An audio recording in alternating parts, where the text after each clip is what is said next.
Hello everyone, welcome back to this video, and today we are going to move with a new topic of advanced JavaScript. Yesterday we have completed the introduction of JavaScript and the features of JavaScript.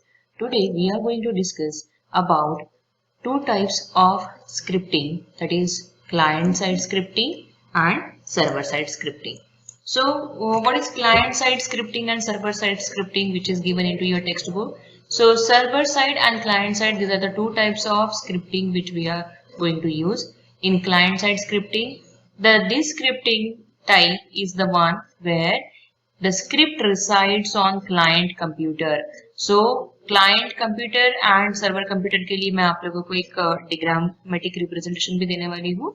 So till that time क्या दिया हुआ है यहाँ पे कि client side में जो भी स्क्रिप्ट हम लोग बनाने वाले हैं, so that will be on the client computer and that script will be on client computer means कहाँ पे रहेगा, वो ब्राउजर पे रहेगा and it can run on the client itself.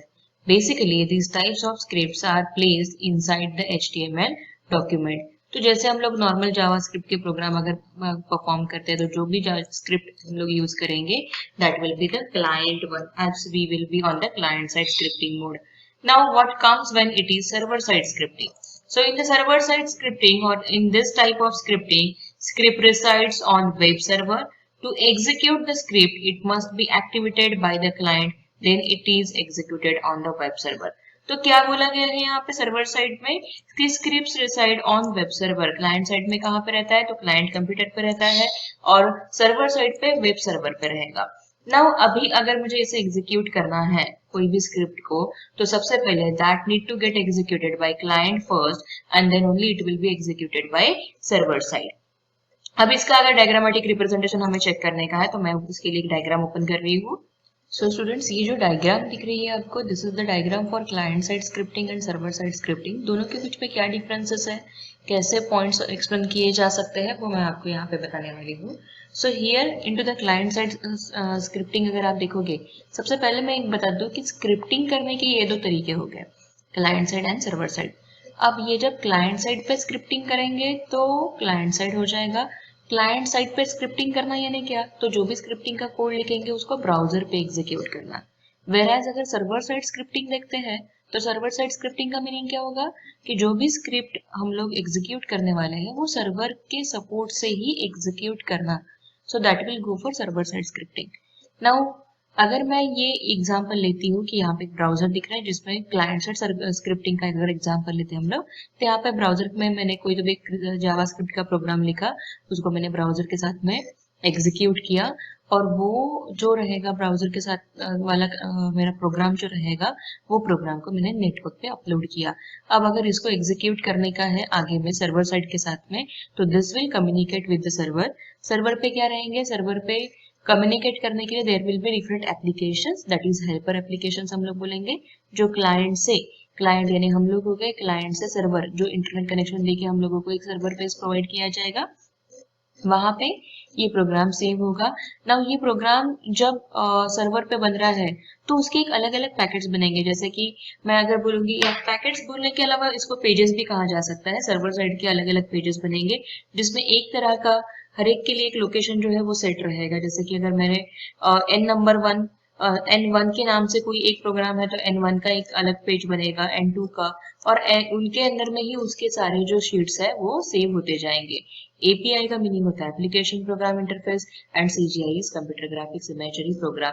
तो ये जो जावा स्क्रिप्ट होता है वो बेसिकली तीन चीजों पे वर्क करता है. एक सबसे पहला हो गया क्लाइंट, दूसरा हो गया सर्वर, और तीसरा हो गया बैकएंड में डेटाबेस. क्योंकि कोई भी चीज जब हम लोग एग्जीक्यूट करेंगे, उसको सर्वर पे लेके आएंगे, तो उसका एक डेटाबेस तो चाहिए ना बैकएंड में, कि वो प्रोग्राम को सेव कर सके. Yes, it will save into the server side scripting pages, but वो पेजेस को सेव करने के लिए या फिर कुछ अगर एक्सेस लेना है, मुझे कुछ इन्फॉर्मेशन रिट्राइव करना है, तो मुझे क्या लगेगा, एक बैकएंड में डेटाबेस लगेगा.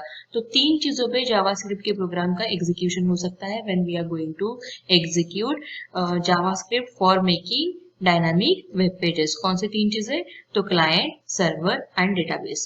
ओके तो बैकएंड में डेटाबेस रहेगा, सर्वर के साथ में हम लोग सर्वर साइड स्क्रिप्टिंग करेंगे, क्लाइंट के साथ में हम लोग क्लाइंट साइड स्क्रिप्टिंग करेंगे। क्लाइंट साइड में हम लोग ब्राउजर यूज करेंगे, सर्वर साइड में हम लोग सर्वर एपीआईज यूज करेंगे and this will be communicated with the helper application.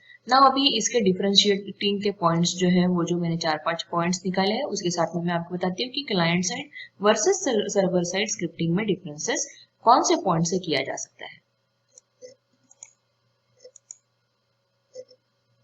So students, moving towards the differentiating points between client-side scripting and server-side scripting. So there are the points which we have taken out. So the first point is like phasing, means how that program is going to phase and execute.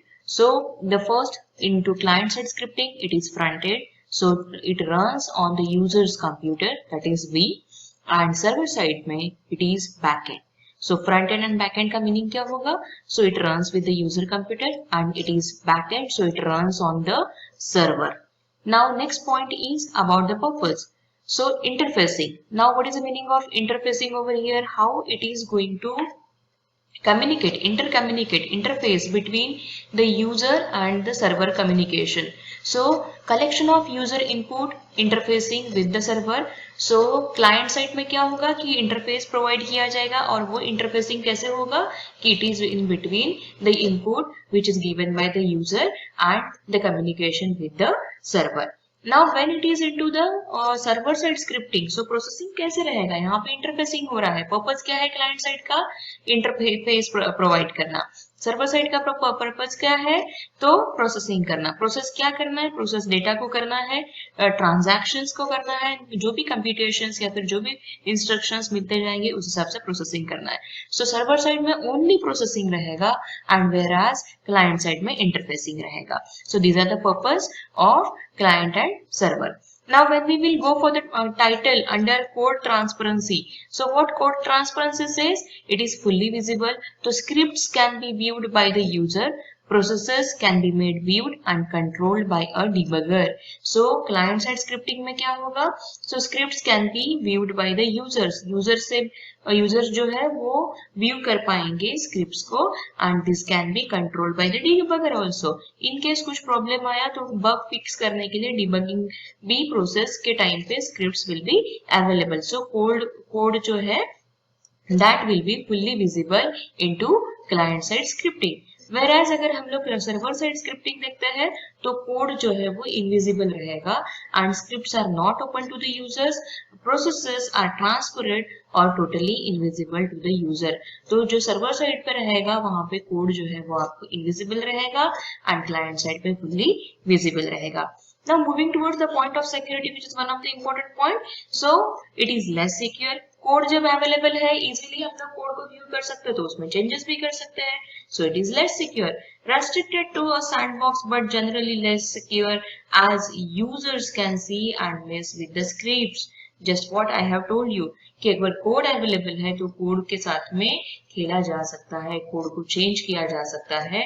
So that is less secure into client side scripting, whereas if you will go for server side scripting, so it is more secure, a lot more secure as users don't see the source code. Because यहाँ पे code visible है क्या? नहीं, code is invisible. तो it is more secure क्योंकि code available नहीं है तो कोई भी चेंजेस नहीं कर सकता है and they usually can not interrupt the process. And यहाँ पे सर्वर साइड में इसलिए कोई भी प्रोसेस जो है वो इंटरप्ट नहीं हो सकती. नाउ अगर looking towards the example of client side तो यहाँ पे एग्जांपल्स कौन से हैं? तो HTML, CSS, JavaScript, these are the examples. Whereas in server side scripting, PHP, ASP, Python, JSP, Ruby, C, Java. So these are the examples for server side scripting. These examples are like the examples of programming languages itself. It is not other than it, but it is कि जहाँ पे code available है it is the one HTML, CSS, JavaScript. जहाँ पे code नहीं दिख रहा है जो सर्वर साइड स्क्रिप्टिंग के लिए यूज किया जा सकता है that is PHP, ASP, Python, JSP, Ruby, C and Java. So this is what these are the differentiating points which are very important for your exam point of view. Questions can be asked on all the 5 points. So be ready with the multiple choice questions answer also, and even here you can check with the details कि कौन से points पे client side में and server side पे differentiations है. So this is all about your server side and client side scripting differentiation, and what is client side and server side scripting. So moving ahead with the next video with another topic which is very interesting about the concept of switch. So in the next lecture we will see about switches. Till that time, thank you so much for watching the same, and in case if you have any doubts, you can comment me into the comment box. Thank you for watching.